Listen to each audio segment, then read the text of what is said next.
টিতে ক্লিক করার জন্য আপনাদেরকে জানাই অসংখ্য ধন্যবাদ। আপনারা দেখছেন আপনাদের প্রিয় YouTube channel West Bengal DA salary. West বেঙ্গলের ডিএর আপডেট এবং বেতন বৃদ্ধির আপডেট প্রত্যেক দিনের জন্য পাবেন, তাই অবশ্যই চ্যানেলের সাথে থাকুন। চ্যানেলটিকে সাবস্ক্রাইব করে পাশে থাকা বেল আইকনটিতে প্রেস করে রাখুন পরবর্তী নতুন আপডেট পাওয়ার জন্য। ইতিমধ্যে পুজোর আগেই সুখবর, ফের বাড়ছে ডিএ। সেপ্টেম্বরে সরকারি কর্মচারীদের অ্যাকাউন্টে এক্সট্রা ঢুকবে কত, চলুন দেখে নেওয়া যাক। ভিডিওটি সম্পূর্ণ দেখবেন। চ্যানেলে যারা এই ভিডিওটি প্রথম দেখছেন অবশ্যই চ্যানেলটিকে সাবস্ক্রাইব করে পাশে থাকা বেল আইকনটিতে প্রেস করে রাখতে ভুলবেন না। পুজোর আগে ফের সুখবর পেতে পারেন সরকারি কর্মচারীরা।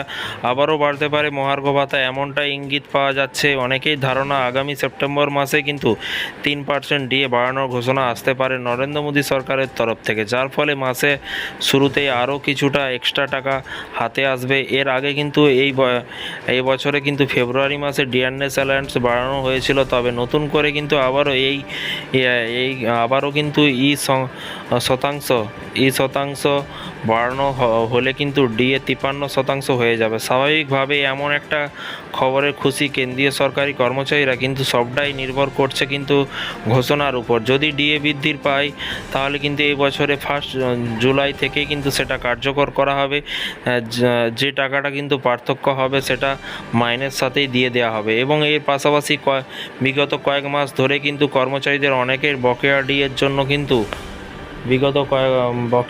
জন্য কিন্তু আন্দোলন করে চলেছে। 2020 সালে করোনা মহামারীর জেরে কিন্তু সরকারের তরফ থেকে ডিএ দেওয়া বন্ধ ছিল। সব মিলিয়ে কিন্তু মোট 18 মাসের মহার্ঘ ভাতা বকেয়া ছিল, যেটা দেওয়া সম্ভব নয় বলে কিন্তু জানিয়ে দেওয়া হয়েছে। বদল অধিবেশনে এই প্রসঙ্গে প্রশ্ন করেছিল 2 সংসদ। প্রশ্ন করা হয়, করোনার কালে কিন্তু 18 মাসের ডিএ দেওয়া হয়েছিল, সেই টাকা কবে দেওয়া হবে সেটা নিয়ে কিন্তু সরকার কি ভাবছে। এর উত্তরে কিন্তু কেন্দ্রীয় অর্থ প্রতিমন্ত্রী পঙ্কজ চৌধুরী সাফ জানিয়ে দেন যে বকেয়া ডিএর টাকা আপাতত দেওয়া হবে না।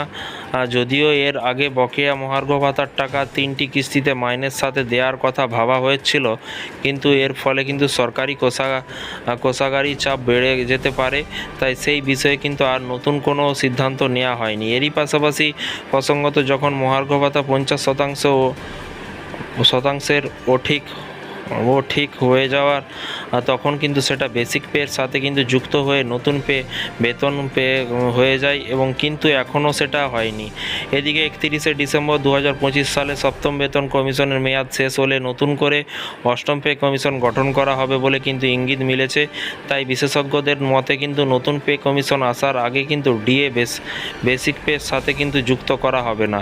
তো ফ্রেন্ডস, বিষয়টি বুঝতে পারছেন। এই ছিল আজকে একটি ছোট্ট আপডেট। এই ধরনের কেন্দ্রীয় সরকারি কর্মচারী এবং রাজ্য সরকারি কর্মচারীদের লেটেস্ট আপডেট পেতে চ্যানেলটিকে সাবস্ক্রাইব করে পাশে থাকা বেল আইকনটিতে প্রেস করে রাখুন পরবর্তী নতুন আপডেট পাওয়ার জন্য। ভালো থাকবেন, সুস্থ থাকবেন এবং নিজের খেয়াল রাখবেন। Thank you.